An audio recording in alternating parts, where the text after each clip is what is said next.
Bulletin एक मुलाकात में आपका स्वागत है, जिसमें आज बात करेंगे समाज सेवी और कांग्रेसी नेता चौधरी शेर नबी चमन से लोकसभा चुनाव पर। लेकिन विस्तार पर जाने से पहले लेते हैं एक छोटे सा ब्रेक। मिलते हैं ब्रेक के बाद।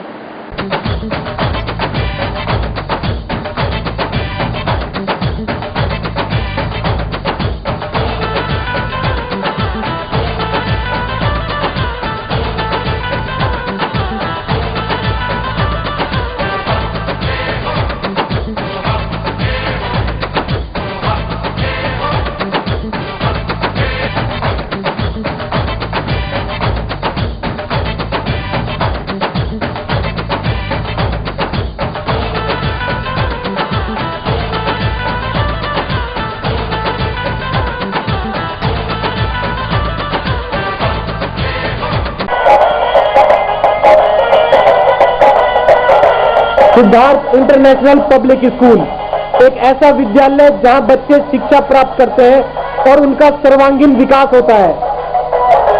पढ़ाई के अलावा खेलकूद, योगा, कंप्यूटर शिक्षा, मनोरंजन के लिए झूले तथा स्काउट गाइड भी सिखाई जाती है। यहाँ हिंदी, अंग्रेजी माध्यम से शिक्षा के साथ साथ बच्चों को लाने व ले जाने के लिए यातायात सुविधा भी उपलब्ध है। Siddharth international public school, east of Loni road, main Wazirabad road, Gopalpuri chowk, Delhi 93।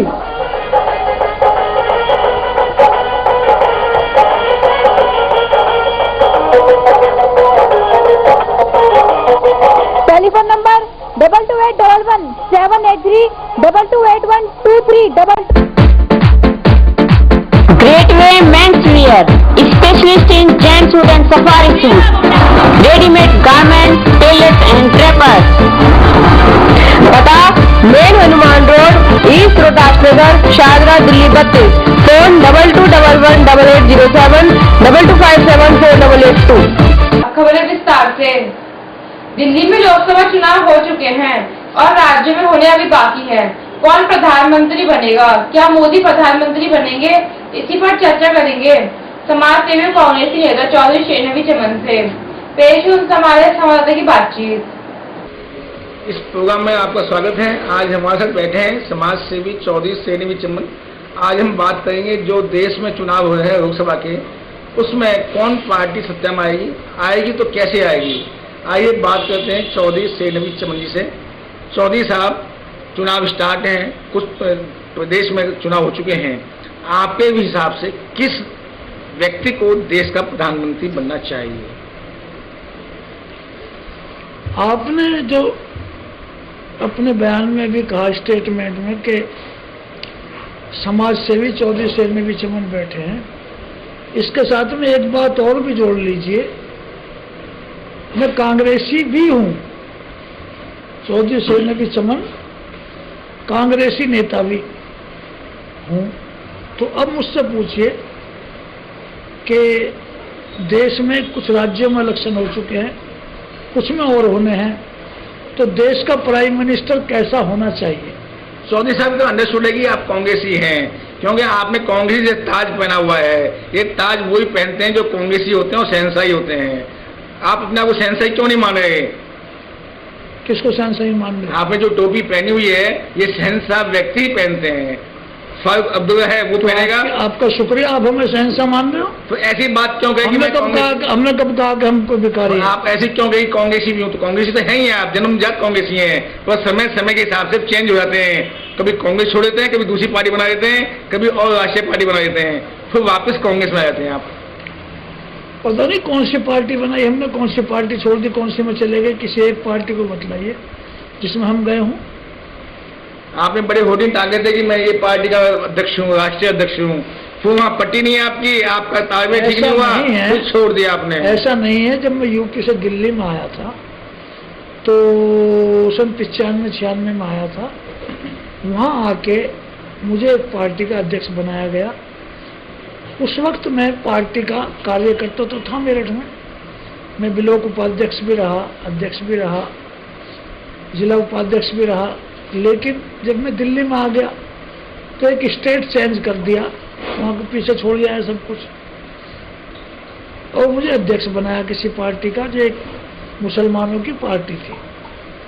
मैंने सोचा चलो समाज के लिए काम करेंगे, लेकिन कुछ चल के 2, 4, 6 महीने 8 महीने के बाद मैंने इस्तीफा दे दिया कि हम हिंदुस्तानी हैं, हम हिंदुस्तान में एक साथ मिलजुल के रह सकते हैं।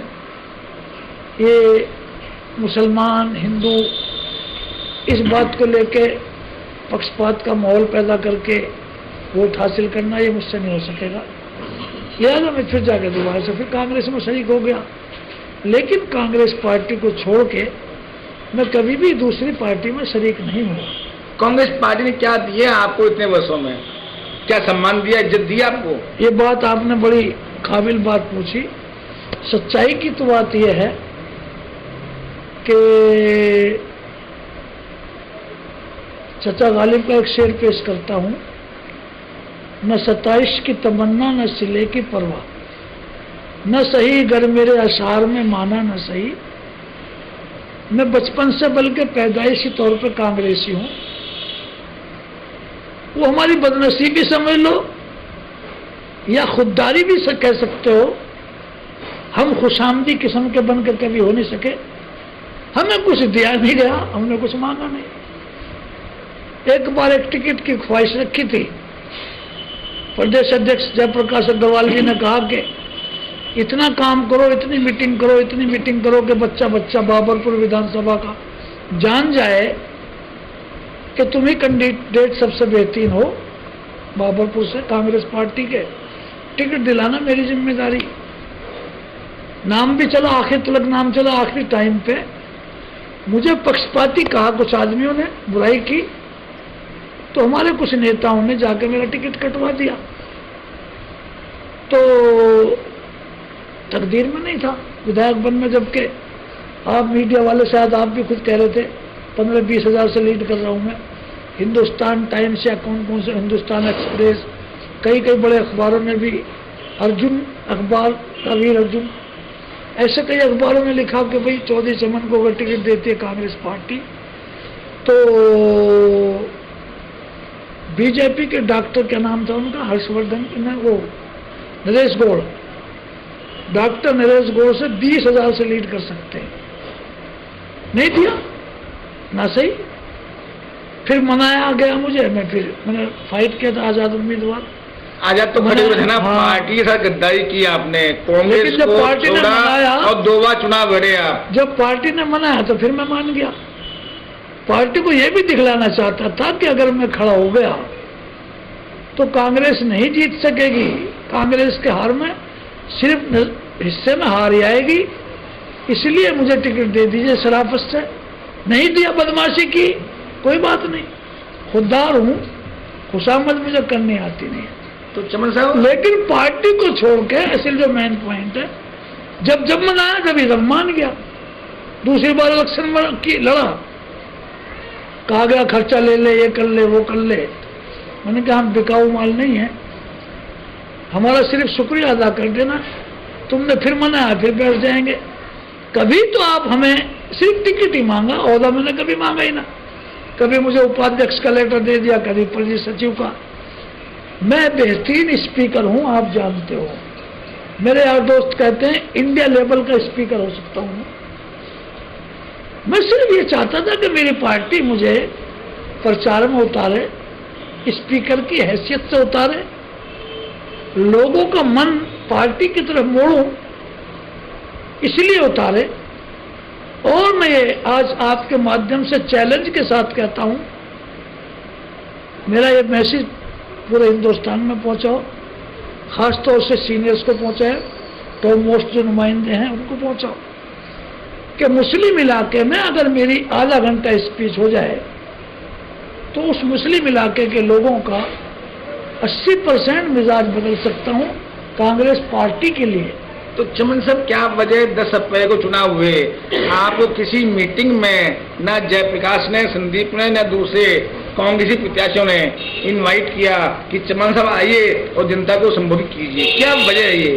देखिए, मुझे मुजफ्फरनगर में बुलाया गया, मैं यहाँ की बात कर रहा हूँ, 7 सीटों की। मैं वहाँ गया। यहाँ मुझे मेरी चमन स्टेट पर खबर आई कि जयप्रकाश अग्रवाल जी एक मीटिंग लेना चाहते हैं आपके यहाँ पे और उनके प्रोग्राम की तैयारी करवाओ, और वो स्टेज तो खुद ही लगा लेंगे, बाकी तुम कर लो जैसे भी है। तो मैंने नाश्ते पानी का इंतजाम भी किया और जो कुछ और भी था खर्चा किया मैंने। बहरहाल वो आए, मुझसे बोलने के लिए कहा, मैं बोला। नहीं, इतनी बड़ी 10 विधानसभा है, अब दूसरी 10 बात- विधानसभा में मेरी बात आपका तो भाषण सुनो। होता तो कांग्रेस प्रत्याशी आगे नहीं बढ़ता, जीतता नहीं वो। देखिए उन्होंने नहीं बुलाया, मैं नहीं गया। बात क्या कांग्रेस ही नहीं है, इसका नहीं बुलाया? कांग्रेस तो मैं आप क्या अच्छे करूं? स्पीकर नहीं मैं क्या है, करूं? आप अच्छे स्पीकर नहीं है। मैं क्या करूं? उनसे कहो, या तो यूं कहो कि भाई तुम्हारे साथ कोई बदतमीजी की है उसने, क्या तुम सीनियर्स का अदब नहीं करते? अब मैं कहना चाहता हूं, बड़े दुख के साथ कहना चाहता हूं, अगर तुम मुझसे, मैं साफ सुथरा आदमी हूं, मुझे कोई लालच जो नहीं। मन में टीस है निकाल दो, उसको बता दो जनता को। एक बार वो काउंसलर है हाजी ताज मोहम्मद, उससे पहले उन्होंने एक प्रोग्राम किया। उससे पहले उन्होंने शीला दीक्षित जी को बुलाया और एक प्रोग्राम किया, वनडे फेंके गए। इसमें उसके बाद उन्होंने एक प्रोग्राम किया, उसमें मुझे इनवाइट किया और पोस्टर पे मुझे मुख्य वक्ता के रूप में मेरा फोटो लगवा दिया, यानी मुख्य वक्ता इस प्रोग्राम पे चौधरी शेर नबी चमन होंगे। वो तकरीबन 1 घंटे की मेरी स्पीच हुई, मुशायरा हुआ था, तो वहाँ लोगों ने बड़ा पसंद किया और उसका बड़ा चर्चा हुआ पूरे मुस्तफाबाद में। उस दिन के बाद मैं बड़े दुख के साथ कहना चाहता हूँ, शायद शीला ग्रुप तो ये समझने लगा कि मैं उनका जेपी साहब के ग्रुप का आदमी हूँ, और जेपी ग्रुप ये समझने लगा मैं शीला ग्रुप का आदमी। मुझे ना शीला ग्रुप ने बुलाया और ना जेपी ग्रुप ने बुलाया। अब वक्त है छोटे से ब्रेक का, बाहर की बातचीत ब्रेक के बाद।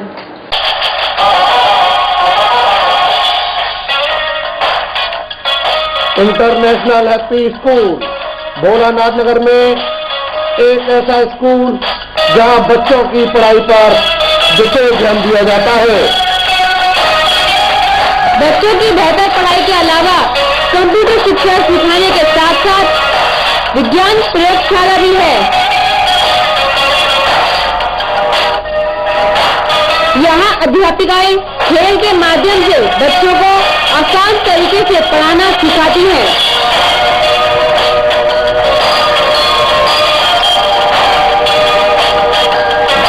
समय समय पर विभिन्न प्रकार की प्रतियोगिताओं में बच्चों को पुरस्कार प्रदान करके उनकी प्रतिभा को बढ़ावा दिया जाता है। सरकार द्वारा मान्यता प्राप्त इंटरनेशनल हैप्पी स्कूल पता इंटरनेशनल हैप्पी स्कूल, भोलनाथ नगर, अपोजिट रामलीला ग्राउंड, शाहदरा, बत्तीस।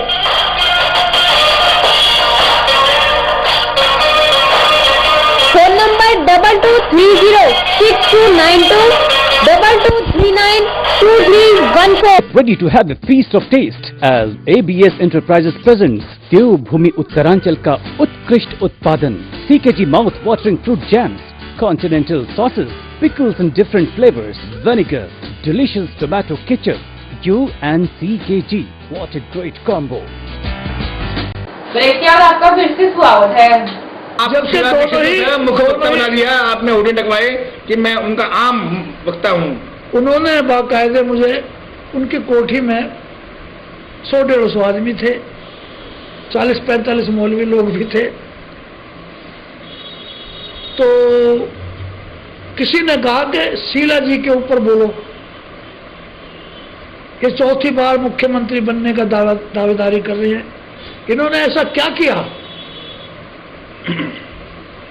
तो मैं 20-22 मिनट उनके ऊपर बोला और उन्होंने कहा ताली बजाते हुए ऐसे, अरे मिठाई लाओ, मिठाई वगैरह, खजूर वगैरह, मीठी ईद उल फित्र के बाद की बात है ये, रोज़ों वाली ईद के बाद की। अरब से कोई तोहफे के तौर पर उनके पिन खजूर आए थे, वो बांटे और कहा आज से तुम मेरे पर्सनल स्पीकर रहोगे, तुम मुझे लॉन्ग रूट वाले लगते हो, लॉन्ग रूट वाले, रेस वाले लगते हो। मेरे स्टेज पे वैसे तो शॉर्ट पीरियड होगा, लेकिन ये फाइनल है, मेरे हर स्टेज पे तुम स्पीच दोगे। मुझे आपकी स्पीच बेहद पसंद आई है और आज सही हो गई। मैं कहा जी क्या होर्डिंग पोस्टर वगैरह कुछ भी कीजिए, हमने कह दिया तो कह दिया, कहीं भी कह सकते हैं, हमारा हमने बनाया उनको। लेकिन उसके बाद उनकी तरफ से किसी ने बुलाया नहीं, मैं गया नहीं। उन्होंने एक जगह मिली, कहते आए कैसे नहीं तुम? मैं कहा जी आपने बुलाया कैसे नहीं? कहते भाई को बुलाया जाता है क्या? मैंने कहा जी मुझे क्या मालूम थी इतनी कुर्बत की बात कर रही हो, भाई तो तुमने मुझे बनाया था वहां पे। बहरहाल वो इलेक्शन खत्म हो गया, आखिरी टाइम वो मुलाकात हुई। लेकिन मुझे खुशी है कि उन्होंने गगन से नीचे में सबके साथ कहा, सबके सामने, कि तुम मेरे भाई हो, बहन के घर बुलाने की क्या जरूरत होती है, तुम जाओ चबाओ। तो ऐसा हुआ मामला। चमन साहब आप तो यहीं पे हैं, तो शीला दीक्षित जी गवर्नर बनकर दूसरी पहुंच गई हैं। हमें दुख है, हम उनको दिल्ली में ही देखना चाहते थे। क्या वजह थी, क्यों मन उनका उब गया? देखिए उनका मन उब गया, बुरा मत मानना। मैंने अपनी जिंदगी में पूरे हिंदुस्तान के किसी भी मुख्यमंत्री को अपने स्टेट में इतना डेवलपमेंट या इतना विकास या इतने तरक्कियाती निजाम पेश करते हुए नहीं देखा जितने तरक्कियाती निजाम हमारी मुख्यमंत्री शीला दीक्षित जी ने पेश किए इस दिल्ली के अंदर। आज मैं दावे के साथ कह रहा हूं, आई चैलेंज, हिंदुस्तान के सभी मुख्यमंत्रियों को चैलेंज कर रहा हूं कि जितने फ्लाईओवर्स आज दिल्ली शहर में हैं, शायद पूरी दुनिया के किसी शहर में इतने फ्लाईओवर्स नहीं मिलेंगे। ये शीला दीक्षित जी का कमाल है। तो जनता ने विकास की देवी का सम्मान क्यों नहीं किया? चौथी बार क्यों नहीं बनाया? दिल्ली की जनता को मुझे समझ नहीं आ रही, सिर्फ हाथ मार कर कहना चाहता हूं, बड़ी होशियार, बड़ी सूझबूझ वाली जनता। लेकिन पता नहीं कैसे एक केजरीवाल नाम का आदमी आया जो यकीनन झूठा नहीं बल्कि झूठों का सरदार, उसके बारे में मैं कहना चाहता हूं केजरीवाल जी के, कि किसी ने कहा हम 30% बिजली का बिल खत्म कर देंगे। किसी ने कहा, भाजपा ने कहा 30%। तो बाबा जी का ठुल्लू, इस पार्टी को मैं कहता हूं बाबा जी का ठुल्लू, बाबा जी के ठुल्लू ने कहा हम 50% खत्म कर देंगे। तो फिर उन्होंने कहा हम 50% पानी का बिल खत्म कर देंगे। तो बाबा जी के ठुल्लू ने कहा हम पूरी दिल्ली में पानी फ्री कर देंगे। उन्होंने कहा हम लड़कियों की हिफाजत का इंतजाम करेंगे सख्ती के साथ, अब जिना बिल जबर नहीं होने देंगे, रेप नहीं होने देंगे। तो उन्होंने कहा गद्दी पे बैठते ही, हुकूमत में आते ही हम औरतों के लिए अलग से फोर्स बना देंगे। उन्होंने कहा हम गरीबी दूर करेंगे, महंगाई दूर करेंगे। उन्होंने कहा हम महंगाई भी दूर करेंगे और गरीबों को भी दूर कर देंगे। है जी। अब जब उनसे कोई वादा पूरा नहीं हुआ, कई विधायकों को गाली मिल गई, कई विधायकों को थप्पड़ पेल दिए गली महलों में, तो उन्होंने कहा लोकपाल बनाएंगे, लोकपाल, ढकेलपाल, ठोकपाल, और जब कोई रास्ता न मिल सके जान बचाने का तो भागपाल।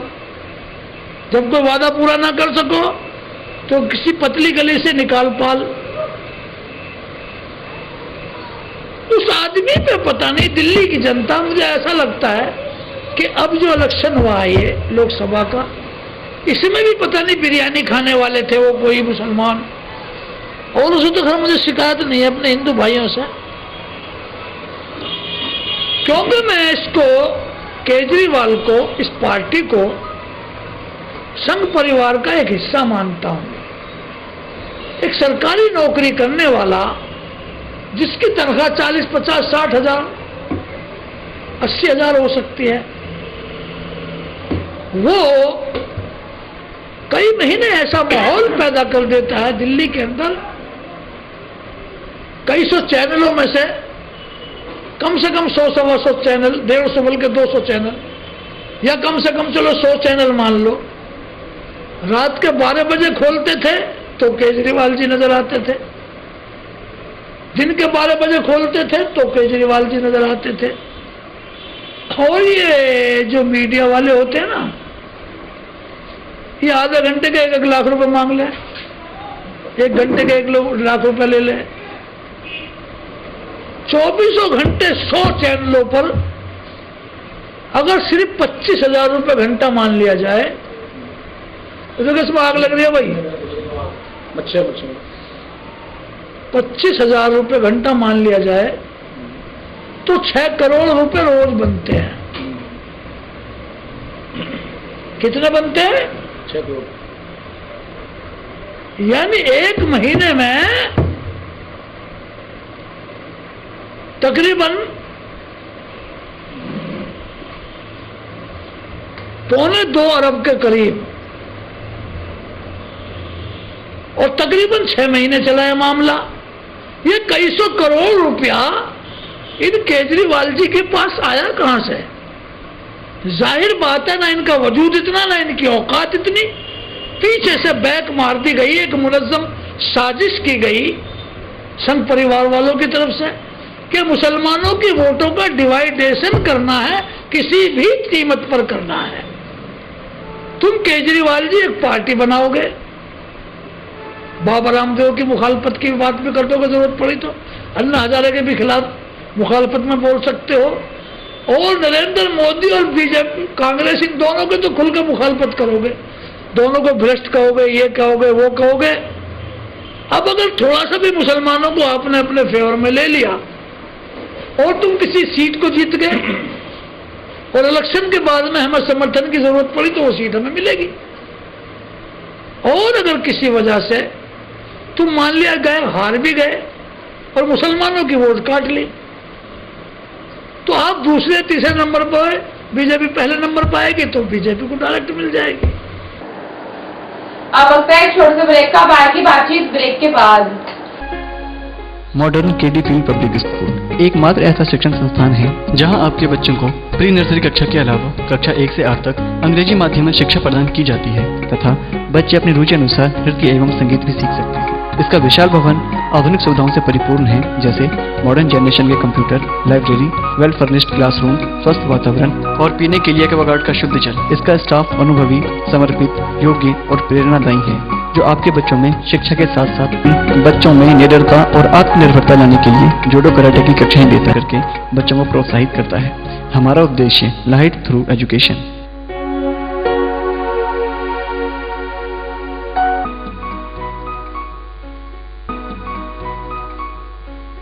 Ready to have a feast of taste as ABS Enterprises presents देवभूमि उत्तरांचल का उत्कृष्ट उत्पादन CKG mouth watering fruit jams, continental sauces, pickles in different flavors, vinegar, delicious tomato ketchup. You and CKG, what a great combo! Admission open in quest of quality and equality. Gandhi Anglo Public School, GAP School, English medium recognized, Chajjupur, Shahadra, Delhi 32. Contact 22831594. Big playground, swings, slides, soft toys and swimming pool for kids. Transport facility, punctuality, perfection and discipline is our motto. Main features of the school: learning while playing, homely and psychologically treatment is given to all tiny tots. Fully air-conditioned playway room, tap water facility, well-ventilated rooms, well-trained faculty, nominal fee, all festival celebration, culture learning, sports and functions. Computers and library room to nurture students' self-confidence, mental, physical, emotional stability. We prepare the child to face cutthroat competition. No admission fee for playway, nursery and KG. Admission open in quest of quality and equality. Gandhi Anglo Public School, GAP School, English medium recognized, Chajjupur, Shahadra, Delhi 32. Break के बाद आपका फिर से स्वागत है। इस तरह से इनको उतारा गया मैदान अमल में, वरना मुझे समझ नहीं आ रही आज सीबीआई और ये पार्टी और वो तंजीम उस पर इंक्वायरी लग रही है, उस पर इंक्वायरी। इन केजरीवाल जी के बारे में इतना रुपया कहां से आता है, इन पे इंक्वायरी क्यों नहीं लग रही? विदेश से आ रहा, फला से आ रहा है, क्यों आ रहा है भाई, इसकी कोई सोच नहीं। तो बात यह है कि जैसे कि मोदी जी, माननीय मोदी जी पे कोई, आप उनके बारे में कुछ सवाल नहीं पूछ रहे, मैं चलो खुद ही लग रहा हूं। पूछा था स्टार्ट में आपने, नहीं, मैं खुद ही बोलूंगा उनके बारे में। जैसे कि माननीय मोदी जी के बारे में, मोदी से डरते हैं आप, इस कारण मोदी की बात कहते कहते आपने अपनी बात चेंज कर दी। उन्हें पता, आपको पता है कि मोदी प्राइम मिनिस्टर बने, हम क्या करेंगे मोदी से? मोदी साहब तो बजाते खुद डरपोक आदमी है, जुल्म करने वाला कभी बहादुर हो ही नहीं सकता। बहादुर वो होता है जो छोटे छोटे बच्चों से प्यार करता है, गरीबों से प्यार करता है, हर किसी औरत की एहतराम और इज्जत किया करता है। जज साहब ग्रीन चिट दे दिया, दत्ताव ने दे दिया, मोदी साहब बिल्कुल बेकसूर है। इंक्वायरी अफसरान ने कह दिया, एक तंजीम ने कह दिया सीबीआई की, मोदी साहब बिल्कुल बेकसूर है। मैं कहना चाहता हूं, डोमनी के घर में ब्याह, जो दिलवाए गीत का, अगर डोमनी के घर में यानी नाच गाने वालों के घर में कोई शादी हो तो बढ़िया से बढ़िया गीत गा लो, कौन फर्क पड़ता है? मुजरिम भी तुम हो, रहनुमा भी तुम हो, केस भी तुम दर्ज करते हो और मुंसिफ भी तुम ही हो। पहली बात तो केस दर्ज नहीं होगा, और अगर होगा तो जय श्री राम बोल देना, जमानत हो जाएगी। जय श्री राम बोल देना, जमानत हो जाएगी। मैं बड़े अदब से कहना चाहता हूं गुप्ता जी, आज के मीडिया के प्रभु चावला, एक प्रोग्राम उनका आता है सीधी बात या तिरछी बात, कुछ ऐसा है।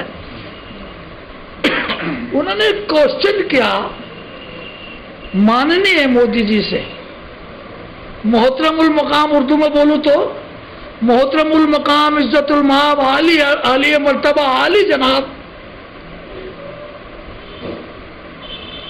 शहंशाह वक्त नरेंद्र मोदी साहब, उन्होंने क्वेश्चन किया, एक सवाल किया कि आप पे इल्जाम है कि आपने कई हजार बेगुनाह मुसलमानों का कत्लेआम कराया है। किसने कहा? मीडिया के प्रभु चावला ने, पूरी दुनिया ने देखा। तो मैंने इतनी ढिठाई के साथ जवाब देते हुए हिंदुस्तान के किसी दूसरे नेता को नहीं देखा जिसके चेहरे पर न कोई एहसास से शर्मिंदगी था, न एहसास से अफसोस था, बल्कि बड़ी ही संगदिली की तरीके से नजरों को घुमाते हुए, मटकाते हुए उन्होंने कहा कि ये तो होना ही था, ये तो गोधरा का रिएक्शन था, ये तो मुंबई का रिएक्शन था। इससे मतलब साफ जाहिर हो जाता है कि माननीय नरेंद्र मोदी जी, शहंशाह हिंदुस्तान की ख्वाहिश रखने वाले नरेंद्र मोदी जी को यह इल्म था कि मेरे गुजरात में कत्लेआम होगा। तो वो कहां है वो सीआईडी, वो ऑफिसर जो इंक्वायरी कर रहे हैं, जो आदमी पूरी दुनिया के सामने कह रहा है कि ऐसा तो होना ही था? क्या सीएम की जिम्मेदारी नहीं कि उस स्टेट की हिफाजत करे? आप देश के जहां चुनाव होने हैं उन व्यक्तियों को क्या मैसेज देंगे जहां चुनाव होने बाकी हैं, कि कैसे व्यक्ति को, कैसे पार्टी को वोट दें? हाँ, अब मैं कहना चाहता हूं, पूरे देश के व्यक्तियों को कहना चाहता हूं, अपने सबसे पहले अपने हिंदू भाइयों को कहना चाहता हूं और साथ के साथ मैं ये भी कहना चाहता हूँ कि हमारे मजहब की किताब कुरान मजीद कहती है कि या अय्युहन्नासु इन्ना खलकनाकुम मिन ज़करिन व उन्सा वजअलनाकुम शुअबन व क़बाइल लितारफू, यानी वो गॉड, वो ईश्वर, वो अल्लाह ताला, वो रब्बे कायनात, वो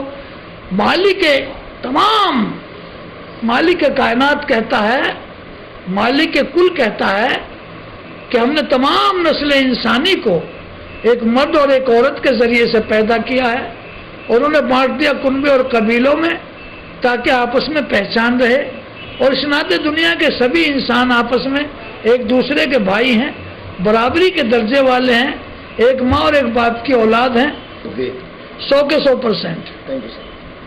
हमारी ये बुलेटिन सिर्फ आपके साथ है। यदि आपके क्षेत्र में कोई समस्या हो या राजनीतिक, सांस्कृतिक, धार्मिक या अन्य कोई कार्यक्रम हो तो हमें सूचित करें। हमारे फोन नंबर है 2232 0638 2232 0637 98 1071 9818 70152। हमारा फैक्स नंबर है 2232 0638। Email aapkibaat@your.coin। हमारी वेबसाइट है www.delhi8pm.com। हमारा आज का यह बुलेटिन यहीं समाप्त होता है। फिर मिलेंगे, तब तक के लिए नमस्कार। हमारा पता है 198 श्री रामनगर, शारदा, दिल्ली 32।